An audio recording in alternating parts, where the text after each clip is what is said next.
In a world where strong emotions often make us feel trapped, there is an ancient wisdom that helps people break free from their emotions. As we reveal the deep secrets of Stoicism that can change your life, welcome to a journey of self-discovery and inner strength. Marcus Aurelius said that you control your mind, not what happens in the outside world. When you realize this, you will feel stronger. You will find strength in a world where feelings can be like huge waves. How do we get to our anchor point? Join us on this journey as we delve deep into 7 invaluable Stoic lessons that will help you control your emotions and weather the storms of life with unwavering strength. But before we start, I really want you to watch all the way to the end of the video because there's something special there. You should subscribe and turn on notifications if you haven't already, so you don't miss any lessons. Let's all start now. Lesson number 1. See problems as chances to do something. Problems, from small ones in your own life to big ones happening around the world, are all around us. Having problems is a normal part of being human. But can we see these problems not as problems to be solved, but as chances to make things better? Stoics have a strong view on hard times. They think that even though we can't change the things that happen to us, we can change how we think about and react to them.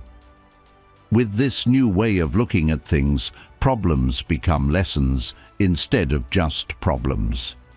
Marcus Aurelius, a Stoic philosopher, said something that perfectly sums up this idea. Action is sped up by the thing that stops it. Things that get in the way become the ways. In other words, every problem and challenge can help us move forward. Think about how a river deals with a big rock in its way. If we choose to see it as a chance to grow, the river does not stop and struggle to get past the problem. Instead, it uses its time and power to wear away at the rock or make a new path. At first, that rock was a big problem, but with time and unwavering determination, it becomes a natural part of the river. It changes the river's path and shape completely, making a new pattern that shows how nature is flexible and able to change. This reminds us that when we face problems or challenges in life, we can also use our own strength and time to find ways to get past them.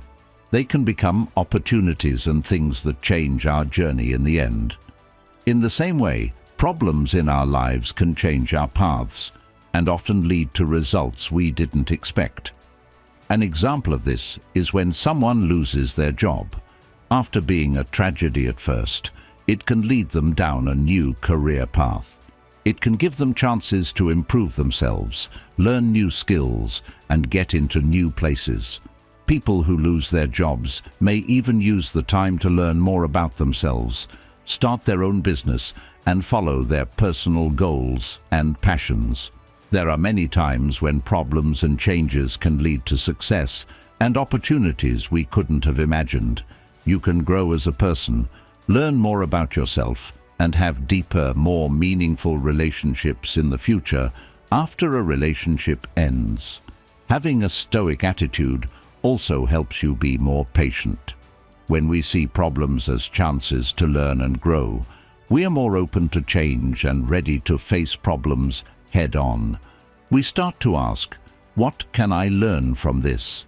Instead of, why is this happening to me? How will this lesson make me a better person? Of course, this doesn't mean we should look for problems or treat real ones like they're not important. Understanding that every challenge has a chance or potential inside it is what this is all about. By taking care of this seed with a positive attitude, with patience and persistence, we can use problems as stepping stones to become wiser, more whole, and grow. Lesson number 2. How questions can help you. Consider the following question for yourself. Is this going to be important in 5 years? A lot of things happen in life. That test of persistence, patience, and big picture thinking. Every day, we deal with emotionally charged situations, from small ones like spilling coffee to bigger ones like fights with family and friends. When we're angry, it's easy to get caught up in how quickly our feelings change. It can feel like the end of the world when you miss a deadline, say something important, or forget an anniversary. But a strong question can help us see things more clearly and change our minds. In 5 years, will this still be important? This simple but deep question lets us go into the future and see what happened in the present. Suddenly, that heated argument or missed chance looks very different. Most of the things we worry about now will not matter much in the grand scheme of our lives. Think about the problems and stresses you had 5 years ago. How many of them are still important now? How many have been overshadowed by new memories, experiences, and things learned? Being aware of this can humble you and set you free. Using this question as a regular checkpoint helps us figure out what's most important to us. This helps us tell the difference between short-term problems and long-term effects. For example, a day at work with low productivity might feel like a lot of stress right now, but we need to remember that it's only one day in a career that lasts decades. This point of view not only helps us see how important our professional journey is in a bigger picture, but it also makes us more patient when things go wrong. The quote serves as a reminder that we can get lost in the problems and stresses of the present moment. Instead of being stuck on short-term issues, we should plan, change, and move forward with the time.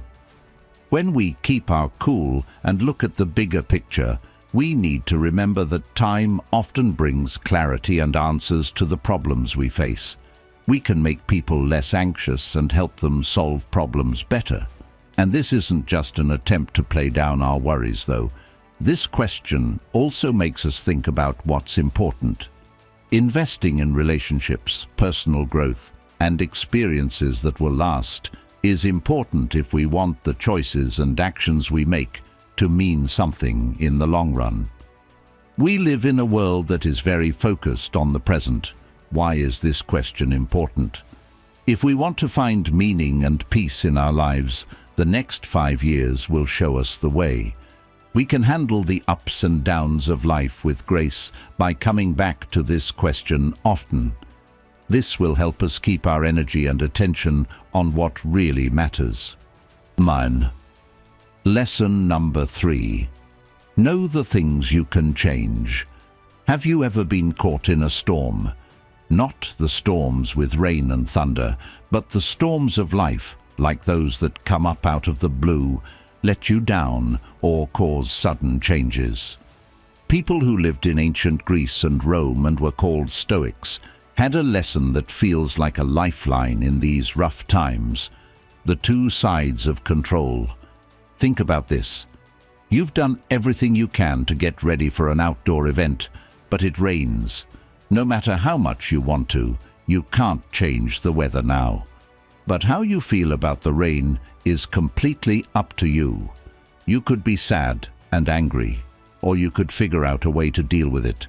For example, you could move the event inside or enjoy the rain as a change. The Stoic philosopher Epictetus was born a slave but became one of the most important thinkers of his time. To put it briefly, we can change some things, but not others. It seems easy, doesn't it? There is deep wisdom in this simplicity, though, that can change our lives. We deal with a wide range of situations every day. Some of them we can change, like what we do every day, the books we read, and the people we hang out with. But we can't reach many of them. World events, what other people do, how much time has passed. Yes, the weather. This is where things get interesting. The Stoics thought that our happiness doesn't depend on what happens in the outside world, but on how we understand and react to it. Our feelings aren't caused by the event itself, but by how we think about it. Think about a time when something went wrong. You might not have gotten the job you wanted. Everything felt bad at the time, but after some time, you may have realized it was actually a blessing in disguise that led you to a better chance or personal growth. But how are we going to make this work? Stop and ask yourself, can I do something about this? Do something if the answer is yes. If the answer is no, it's a chance to work on being able to accept and change things. We can free ourselves from needless pain by really understanding and internalizing this principle. We can handle life with ease because we know that even though we can't change the wind, we can change our sails. The dichotomy of control is a bright light in a world that often seems out of order.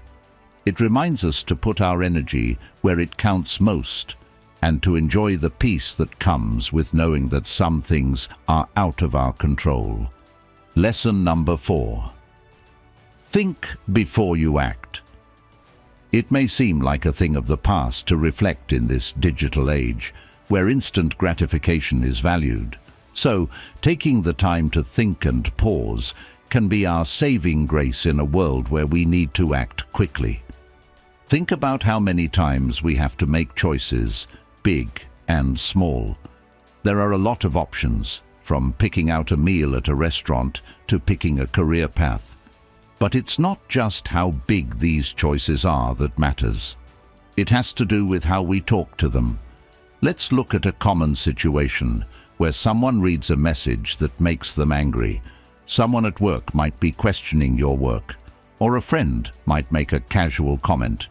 Your first thought might be to defend yourself or get angry. But what if, instead of diving right into that emotional whirlpool, you took a step back and let yourself feel detached for a moment? You're not trying to hide how you feel. By letting them breathe, you show that you understand them. It's not about passively accepting things or avoiding them when you reflect. It's about being involved with our feelings and thoughts. It has to do with asking deep questions. Why did this comment make me feel so badly? What beliefs or events from the past are affecting how I feel right now? Is my first reaction based on what's happening now, or on things that happened in the past? Also, giving ourselves time to think before reacting is a way to improve empathy. We also allow ourselves to see things from other people's points of view. That coworker or friend may have been having a rough day and didn't realize how important what they said was. Through reflection, we were able to understand not only ourselves, but also the people we were close to. This habit can be very important. How many misunderstandings could we avoid if we stopped to think before we spoke? How many bridges could be built instead of being destroyed? Being able to stop and think is very useful in professional settings. People usually respect and follow leaders more who think about their choices before making them. People think of them as thoughtful, calm, and smart. Most of the time, their choices, which come from deep thought, last. When it seems like everything is moving too fast, taking the time to reflect is a way to stand up for yourself. A quiet but strong message that we won't let the currents of now take us away. Making this promise means that we will take care of ourselves, be happy, and treat others well. It's more than just a practice to think things through before acting on them. It is a way of life that values depth over breadth, understanding over impulsivity, and lasting connections over briefly meeting someone. It's an inner journey that has huge effects on the outside world, changing not only how we react, but also how our lives are put together. Lesson number 5. Write in a Stoic journal. Writing in a journal has been respected in many cultures and times. It's not just a record of what happened. It's also a way to think about yourself, grow as a person, and get clear. With their focus on self-knowledge and self-improvement, Stoic philosophers are no strangers to this idea. A Stoic journal is more than just a record of what happens each day. It's a place to think, talk to yourself, and look at your feelings, choices, and responses. It's where the outside world and the inside world meet, and it's where personal values and beliefs shape how we think about events. Imagine ending each day by writing down not only what happened, but also how you felt about it, and what made you happy or sad during the day. Why did a certain comment someone made bother you, or a small thing you did make someone happy? When you think back on that day, you may remember a lot of different things that happened, from small things like seeing an old friend for a short time, to big changes in your life like reaching a big goal or facing a tough situation. Each of these events had a different effect on you and made you feel different things. At times during the day, you may feel like everything is going well and enjoy the little things you do every day. It could be when you finish a long-awaited task, or when someone tells you how great you are at what you do. These kinds of events often make people feel proud and happy, but there are times during the day when things go wrong or things don't go as planned, which can make you feel bored or even stressed. A fight with another person, a mistake at work, or even a rude comment from someone else could be the cause. These kinds of situations can make people feel bad and uncomfortable. When we look at the little things that happen in our day and how we react to them, we can start to see the patterns in our minds. This can help us figure out our strengths and weaknesses, which gives us the chance to grow and make our daily lives better. We start to notice the things that affect our mood, help us make decisions, and mold our daily habits. Marcus Aurelius, the Roman emperor and Stoic philosopher, wrote in a book that is now called Meditations. It wasn't meant to be published. It was an intimate conversation, a place for him to teach himself and remind himself of Stoic principles that will help him deal with the difficulties of life. We can see a man struggling with his emotions, response skills, and place in the world through his writings. To get something out of a Stoic journal, you don't have to be an emperor. With all the chaos and information coming at us all the time these days, it's becoming more and more important to take time to think about ourselves. In the midst of chaos, daily reflection and a guiding ritual help bring clarity. This practice can help you reach deep insights over time. You might realize that some things always make you feel stressed, which forces you to deal with them or change how you see them. Some practices, like being grateful or mindful, may help your mood and way of thinking. Patterns that start to appear can help you grow as a person. A Stoic journal not only gives you insights, but it also makes you more accountable by making you look at yourself every day. We are responsible for how we act and what we choose to do. It gets harder to ignore mistakes that are made over and over, or play down mistakes in judgment. We are forced to learn, change, and grow instead. To sum up, keeping a Stoic journal is like having a wise friend. Not critical, always willing to hear, think about, and follow. It's a promise to work on yourself, learn more about yourself, and live a life that is in line with your values and principles. Lesson number 6. Practice non-attachment. In a world that changes all the time, like an emotional roller coaster, at first glance the idea of practicing non-attachment may not seem right, but let's look into what it really means and how it can change your life. To practice non-attachment, we don't have to hide our feelings or stop caring about the things going on around us. It's about keeping a balanced view, a calm in the middle of a storm. Just imagine being able to see and feel everything that happens without getting too overwhelmed by it all. In other words, you can go through life with a clearer mind and less stress, not letting any changes control you. When was the last time you watched a thrilling movie? There were times in that movie when the tension made your heart beat fast. There were thrilling times when you were excited about how the story was going. There were also sad times when you felt what the character was feeling because of their loss or a tough situation. If you could just notice these feelings without letting them take over, though, you'd be able to see more clearly how each one shapes your experience. You can think about why you felt that way at that time and how that affects what you think and do.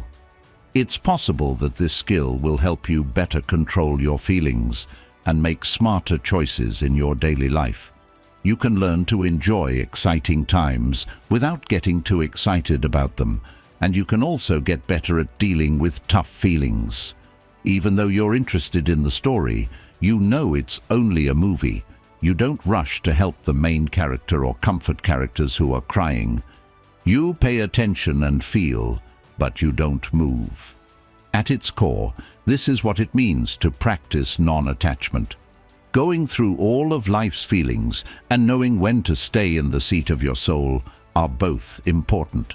Being aware without getting caught up in the story. Today, when we are constantly being flooded with information and alerts, this method becomes a lifeline. Strong reactions to everything we hear can wear us down all the time. Non-attachment adds a physical layer and way to interact with the world in a more balanced and sustainable way. Non-attachment is also very important in relationships with other people. We've all been in situations where conversations get tense and fights start. Practicing non-attachment can make the difference between a good conversation and a bad argument. It helps us listen better, respond instead of react, and handle disagreements with compassion and understanding. Self-awareness and regularly checking in with ourselves are the first steps to nurturing non-attachment, seeing the effects on our emotions and knowing our patterns. In that space, this leaves a gap between the stimulus and the response. We are free to choose how to respond, choosing to act on purpose instead of instinct. Non-attachment may sound like stepping away from life's pleasures and joys, but it actually makes them better because you don't get too caught up in the outcome. No longer having to worry about loss or change, we can fully enjoy the journey and savor every moment. Finding balance in a world that is always changing is what non-attachment is all about. It's like a compass that points to inner peace and gently guides us through life's many landscapes. By doing this, we not only make our own lives better, but we also make the lives of those around us more peaceful and clear. Morals. Lesson number 7. Learn to be thankful. Among all the feelings people have, gratitude stands out like a golden thread, linking times of happiness, contentment, and a bigger picture of our lives. Stoic philosophers believed that even though gratitude comes naturally, it should be actively practiced. They suggested making it a daily habit to stay in the present and appreciate the good things in life. Being thankful is more than just saying thank you. It's a deep appreciation of all the many things, people, and events that make our lives better. Realizing the beauty in the everyday, in lessons, in challenges, and in the fact that each experience is short-lived, makes it more valuable. An important Stoic philosopher named Seneca once said, "True happiness is to enjoy the present without worrying about the future." This sums up what gratitude is all about. It is very much in the present, enjoying every moment, experience, and conversation. Picture yourself sitting outside on a sunny morning. It's warm, and the sun is coming up. Rays wrap around you. Today is a cold morning, and the sun's warmth feels like a gift. You stop for a moment instead of just sitting there and going on with your day. You put your hand on your chest and say, "Thank you," for the moment. The sun's warmth on a cold day. This makes you more aware of and grateful for your place in the world. That shows how you can show gratitude by noticing and enjoying the little things in life. By taking a moment to notice and enjoy these moments, you make life more beautiful and feel more thankful for the good things that are happening in it. We make that beauty and meaning bigger in our lives.